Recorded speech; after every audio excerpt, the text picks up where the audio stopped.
अगर आप लोग हमारे चैनल पर नए हैं तो प्लीज़ चैनल को सब्सक्राइब करो और ऐसे कार्टून की वीडियो देखने के लिए बेल आइकन को ऑन करो। मैं हार नहीं मान सकती। मुझे मेहनत करनी होगी ताकि मैं जेठानी जी को दिखा सकूं कि मैं भी कम नहीं हूँ। अगर इंसान मन में ठान ले तो वो सब कुछ कर सकता है। मैं इसको इतना सुंदर बना दूंगी। थोड़े अच्छे अच्छे फूल वाले पौधे लगा देती हूँ और लाइट भी लगा दूंगी ताकि शाम को ये और अच्छा लगे।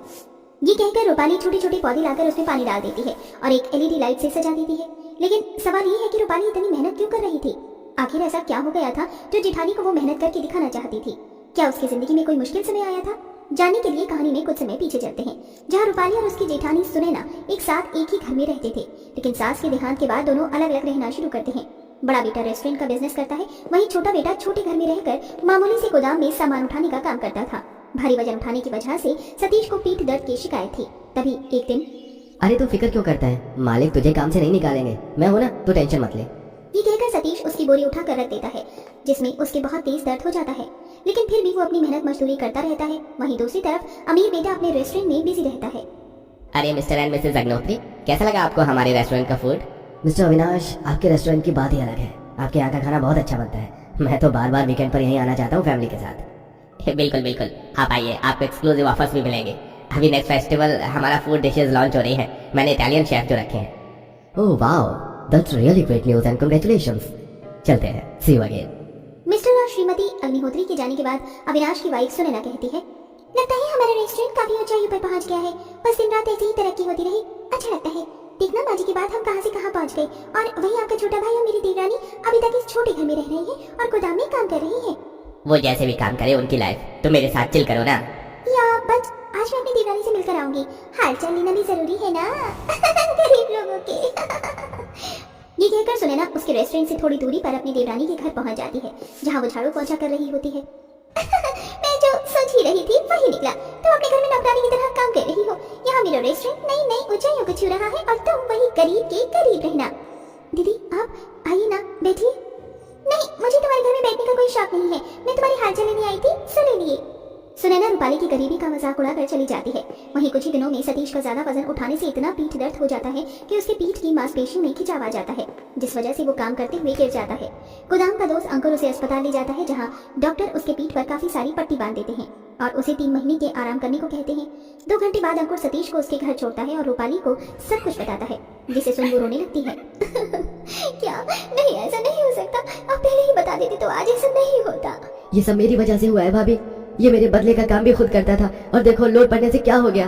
अंकुर कुछ भी मत बोल, दोस्त के लिए इतना तो करना ही था। तकलीफ तो मुझे पहले से ही थी, लेकिन अब तो घर का खर्चा कैसे चलाएगा? 3 महीने क्या खाएगा? मैं तो खुद तेरी परेशानी हल नहीं कर सकता। भाई साहब, आप इन्हें घर तक लेकर आए और इतना सोचा बहुत है। अब कुछ ना कुछ मैं ही कर लूंगी। दिन गुजरते हैं। गरीबी में रूपाली को एक एक खाने के लिए मोहताज होना पड़ जाता है और वो किसी से काम की सलाह लेती है तो पड़ोसन शेफाली उसे टिफिन सर्विस के बारे में बताती है। क्या ये सच में काम करेगा? देखो, तुम्हें कहीं भी काम नहीं मिल रहा है तो रसोई से ही रोजगार शुरू कर दो। बहुत सारे लोग करते हैं और तुम तो खाना भी अच्छा बनाती हो। ये मेरे पति का ऑफिस का नंबर ले लो, यहाँ पर टिफिन सर्विस के लिए बोला था, तुम जाना। मेरी मदद करने के लिए शुक्रिया शेफाली। फिर रूपाली घर के कुछ पैसों से खाना बनाने का सामान मसाले ले आती है और टिफिन वाला खाना बनाकर पहले दिन शेफाली के पति के ऑफिस में खाना देने जाती है, जहाँ उसके टिफिन का खाना सबको पसंद आता है। अरे आपके हाथ का खाना बहुत अच्छा लगा है, इसलिए हम परमानेंटली आपको यहाँ का खाना बनाने का ऑर्डर दे रहे हैं। Thank you so much sir. Rupali अपनी टिफिन सर्विस का काम शुरू कर देती है, जिसे धीरे धीरे वो दूसरे ऑफिस में भी टिफिन सर्विस देती है। जैसे ही ये बात जेठानी को पता चलती है तो वो उसकी गरीबी पर हंसने आ जाती है। अब तुम टिफिन सर्विस देकर मुझसे आगे निकलना चाहती हो क्या? तो भूल जाओ, ऐसा कुछ नहीं होने वाला। कहाँ मेरा रेस्टोरेंट और कहाँ तुम्हारा 2 दिन का काम। मुझसे ज्यादा अमीर नहीं हो पाओगी। भाभी, आप हमारे छोटे से टिफिन सर्विस के काम से इतना डर क्यों नहीं है? भला हम आपके रेस्टोरेंट से क्यों मुकाबला करेंगे? रूपाली ने तो बस शुरुआत की है, वो भी सिर्फ इसलिए क्योंकि मेरी तबीयत खराब है। सुनैना ये कहकर चली जाती है और वो अक्सर बीच बीच में आकर दोनों गरीब देवर देवरानी का मजाक उड़ाती थी। वहीं घर से टिफिन सर्विस के साथ अब वो रसोई से ही रोजगार चालू कर देती है, जिससे लोग उसके घर पर आकर खाना खाने लगते हैं। तो एक दिन, हाय रूपाली दीदी, आप बहुत अच्छा खाना बनाती हैं। आपके छोले चावल, राजमा चावल बहुत अच्छे हैं और मैंने तो आपकी टिफिन सर्विस के बारे में भी सुना है। लेकिन ऐसे घर में खाना खाकर अच्छा नहीं लगता। आप थोड़ा खाना खिलाने का सेटअप बिठा दो, जैसे कि छोटा मोटा रेस्टोरेंट या होटल होते हैं। हाँ बहन जी, ऐसे घर में रसोई में आकर खाना खाना अच्छा नहीं लगता। ऐसी जगह होना चाहिए कि बाहर के लोग आपका बोर्ड देखकर खाना खाने आए और नजारा भी अच्छा हो। मैं इसके बारे में थोड़ा सोचूंगी। घर तो रोड पर है और मुझे इसकी तैयारी करनी होगी। लोगों को खाना खिलाने के बाद दोनों पति पत्नी बात करते हैं। रूपाली, तुमने सुना था ना ग्राहक आज क्या बोल रहे थे? इसलिए मैं सोच रहा हूँ हम छत पर लोगों को बिठाने का जुगाड़ कर लेते हैं। छत पर खाना खाते हुए उन्हें अच्छा लगेगा। हम थोड़ा सजा देंगे और इस छोटी सी रसोई में खाना खिलाने का झंझट भी खत्म हो जाएगा। आप बिल्कुल ठीक कह रहे हैं। अब टिफिन सर्विस से थोड़े बहुत पैसे तो आ ही जाते हैं, तो मैं कुछ एलईडी सस्ती लाइट ले आऊंगी और पौधे खरीद लूंगी। पहले आपकी मैं दवाई लेकर आ जाती हूँ। हाँ ठीक है।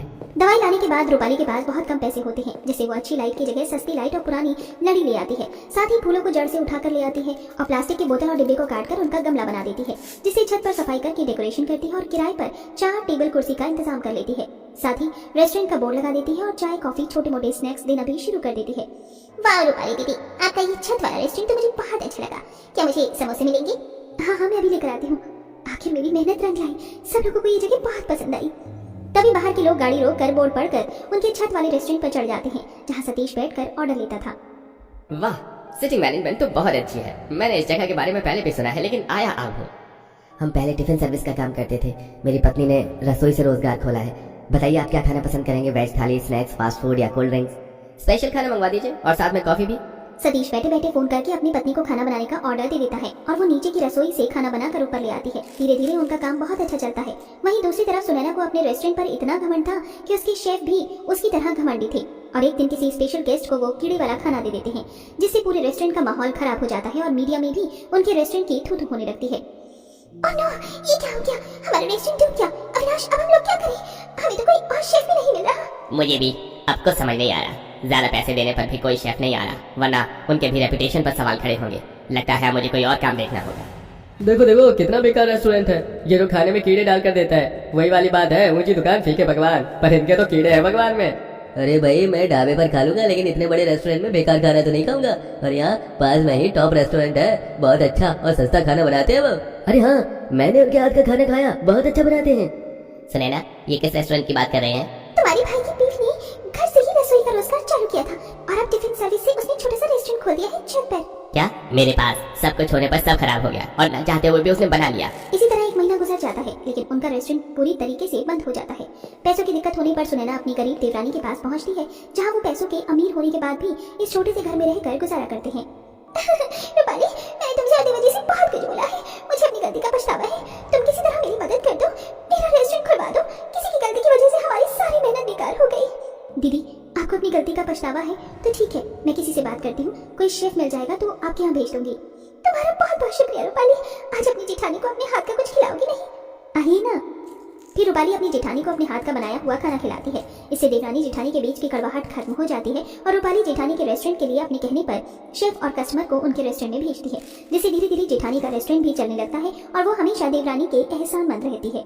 पूरी छत हरी सब्जियों से भरी हुई है, जहाँ मिट्टी से लथपथ छोटी बहू बबीता कुछ गमले में मिट्टी भर रही है। उसके आसपास सब्जियों के कुछ पौधे रखे हैं, तो वहीं बड़ी बहू शीला बाल्टी में कपड़े लेकर छत पर आती है और तार पर डालते हुए बोलती है, तुम फिर से इन सब्जियों में लग गई। हर टाइम गंवारों की तरह मिट्टी में हाथ सान कर रखना जरूरी है क्या? दीदी, सब्जियां उगाना, उनकी देखभाल करना क्या सिर्फ गंवारों का काम होता है? क्या मॉडर्न लोग पेड़ पौधे का ख्याल नहीं रखते? बबीता की बात सुनकर शीला मुंह बनाकर वहाँ से चली जाती। बबीता को आए अभी 2 महीने ही हुए थे, पर क्योंकि बबीता सब्जी उगाने में और अपनी गाय का ख्याल रखने में लगी रहती थी, इसीलिए शीला उसे गंवार समझती थी। माँ जी, अपनी इस गंवार बहू को बोलो कि अपनी गायों को शांत करवा कर आए।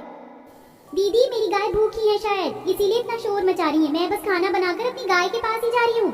चलो शुक्र है कि आज इस गंवार ने अपनी गाय को नहलाने से पहले खाना बना लिया। वैसे माँ जी, मुझे तो समझ नहीं आता आप लोग इस गंवार के हाथों का खाना कैसे खा लेते हैं? क्यों बहू, ऐसा क्यों बोल रही है? अगर तुझे बहू के हाथ का खाना नहीं पसंद तो क्या, हमें तो पसंद है। वो वेजिटेरियन है, फिर भी हम नॉन वेजिटेरियन के परिवार में रही है और बहू वो सफाई से खाना बनाती है।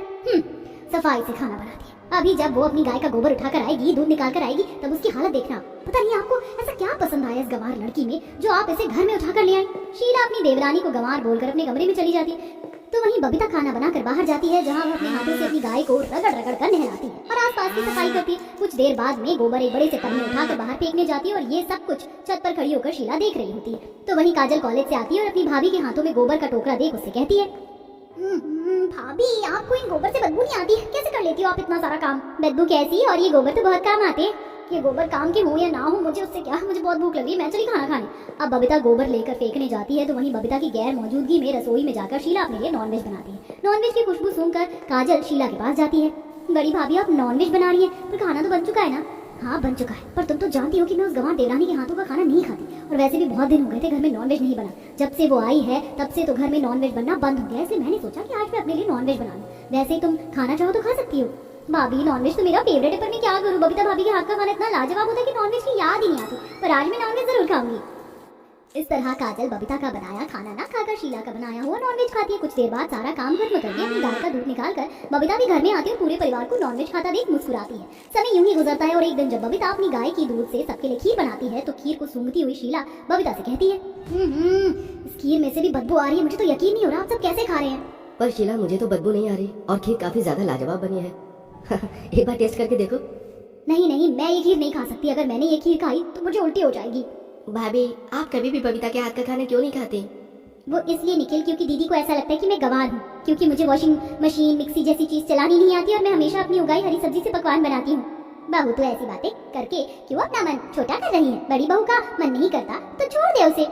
आप सही कह रही है माँ जी। वैसे शाम हो गई, मैं छत पर जाकर अपनी सब्जी के पौधों को पानी देकर आती हूँ। उदास बबीता अपने पौधों को पानी देने के लिए चली जाती है और काफी देर तक छत पर ही बैठकर अपने पौधों से बात करती है। समय यूं ही गुजरता है और शीला का जन्मदिन पास आ जाता है। शीला अपने जन्मदिन की खुशी में घर वालों से कहती है, चिराग मेरा जन्मदिन आ रहा है और ये जन्मदिन मेरा ससुराल में पहला है, इसलिए मैं एक छोटी सी पार्टी रखना चाहती हूँ और अपनी सभी रिलेटिव को बुलाना चाहती हूँ। हाँ क्यों नहीं, पर एक बार माँ से भी परमिशन ले लो। अरे बेटा, तुम लोग की खुशी में ही मेरी खुशी है। अगर बहू का इतना ही मन है तो हम बहू के बर्थडे पर एक छोटी सी पार्टी रख ही देते हैं और माँ पार्टी में पकवान छोटी भाभी बना देंगी। कोई जरूरत नहीं है उसके हाथों से खाना बनवाने की, उसे मिक्सी तो चलाना आता नहीं है, पकवान क्या ही बनाएगी और वो तो नॉनवेज खाती भी नहीं है और ना ही बनाएगी। ठीक है बहू, जैसी तेरी मर्जी, तो कोई ढंग का हलवाई ही रख लेना। अपनी सास की बात सुनकर शीला को बहुत अच्छा लगता है और वो अपने पूरे परिवार के साथ मिलकर अपने जन्मदिन की सारी तैयारी कर लेती है और केक भी ऑर्डर कर लेती है। जन्मदिन वाले दिन कुछ डेकोरेटर आकर घर सजा देते हैं। तभी शीला के पास हलवाई का फोन आता है। अरे मैडम माफ करना, पर आज शाम को मैं आपकी दावत में खाना बनाने नहीं आ पाऊंगा। मेरे घर में किसी की डेथ हो गई है, मेरा वहाँ जाना जरूरी है। आप कोई दूसरा हलवाई देख लीजिए।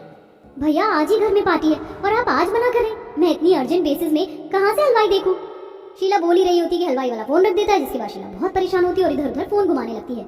हेलो अनीता, यार कोई हलवाई है तेरी नजर में? मैंने 2-4 हलवाई वालों से बात करी है पर कोई फ्री नहीं है। अरे यार मेरी नजर में भी कोई हलवाई नहीं है, तो कोई दूसरा इंतजाम कर ले। अनीता से बात करके शीला और कुछ लोगों को फोन करती है पर उसे वहाँ से भी निराशा ही हाथ आती है। जिसके बाद शीला की परेशानी देख चिराग उससे कहता है, शीला 12 बज चुके हैं, अब हलवाई मिल पाना मुश्किल है, इसलिए कह रहा हूँ तुम अपनी बर्थडे पार्टी के पकवान अपनी देवरानी से ही बनवा लो, वो बहुत अच्छा खाना बनाती हैं। कुछ नहीं आता उस गवार को, मैं उस गवार से अपने जन्मदिन पर कोई पकवान नहीं बनवाने वाली। बहू तेरे पास समय नहीं है, माना कि छोटी बहू नॉनवेज नहीं खाती और वो सिर्फ वेजिटेरियन खाना बनाती, पर इसका मतलब ये नहीं कि उसे पकवान नहीं आते। तुझे अपने बर्थडे पार्टी में जो पकवान चाहिए वो छोटी बहू को बता दे, वो शाम तक सारा खाना तैयार कर देगी। घर वालों के कहने पर और टाइम देखकर शीला ना चाहते हुए भी अपनी देवरानी के पास जाती है। ये मेरा ससुराल में पहला जन्मदिन है, मेरा केक बस आता ही होगा, बस हलवाई वाले ने सही समय पर धोखा दे दिया। मेरे पास और कोई दूसरा रास्ता नहीं है, इसलिए तुम्हें खाने में 7-8 तरह का पकवान बनाना पड़ेगा। ठीक है दीदी, घर में कोई सामान नहीं है, इसलिए छत पर जो हरी सब्जी उगी हुई है मैं उनसे मिक्स वेज, पालक के पकौड़े, मेथी का पराठा, मटर पनीर, मलाई मटर, दाल मखनी, वेज चाउमीन और पाव भाजी बना देती हूँ। इतना बोलकर बबीता छत पर जाकर अपनी सारी सब्जियां तोड़ ले आती है और अपनी गाय का दूध भी निकाल कर लाती है और अकेली बैठकर रात के 8 बजे तक खाना बनाती है। और 8 बजे तक सारे मेहमान भी आ जाते हैं और सभी लोग साथ में मिलकर शीला का केक कटवाते हैं। ये लो शीला, तुम्हारा जन्मदिन का तोहफा। केक तो कट चुका है, खाना भी आप सबका यही है, आप सब खाना खाकर जाइएगा, खाना तैयार है। घर आए मेहमान अब खाना खाते और खाना खाते ही सभी लोग खाने की तारीफ करने लगते हैं। शीला, तुम्हारा तो हलवाई भाग गया था, फिर तुमने अपने खाने का ऑर्डर किसे दिया? ये सारे पकवान तो लाजवाब बने, हमें नॉनवेज ज्यादा पसंद है, पर ये वेज खाना इतना टेस्टी है कि इसके सामने तो मेरा नॉनवेज खाने का भी दिल नहीं कर रहा। मैंने तो सोच लिया है, अपने घर में मैं जब भी पार्टी करूंगा तो तुम्हारी इसी हलवाई को बुलाऊंगा, नंबर भेज देना उसका। खाने की तारीफ सुन शीला को बहुत अच्छा लगता है और सभी मेहमानों के जाने के बाद शीला भी पहली बार अपनी देवरानी के हाथ का बना खाना खाती है और उसे भी वो खाना बहुत पसंद आता है। साथ ही साथ उसे अपनी गलती का भी एहसास होता है। बबीता मुझे माफ करना, इतने दिन हो गए पर मैंने आज तक तुम्हारे हाथों का खाना नहीं खाया। जब आज खाया तो सच में मैं तुम्हारे वेज पकवान की दीवानी हो गई, मुझे माफ कर दो जो भी मैंने तुम्हारे साथ किया। जेठानी जी, आज पहली बार आपने मुझसे प्यार से बात की है, वो भी बिना गवार बोले। मैं आपके लिए छोटा सा तोहफा लेकर आई थी पर देने से डर रही थी। जेठ जी ने मुझे बताया था कि आपको रबड़ी बहुत पसंद है, ये रबड़ी मैंने अपनी गाय के दूध से बनाई है, अगर आप खाना चाहती हो तो ही खाना। ये तोहफा तो मेरा अब तक का बेस्ट तोहफा है। अब शीला बाकी परिवार की तरफ अपनी देवरानी को अपना लेती है और अब जब भी बबीता घर में कोई पकवान बनाती तो शीला सबसे पहले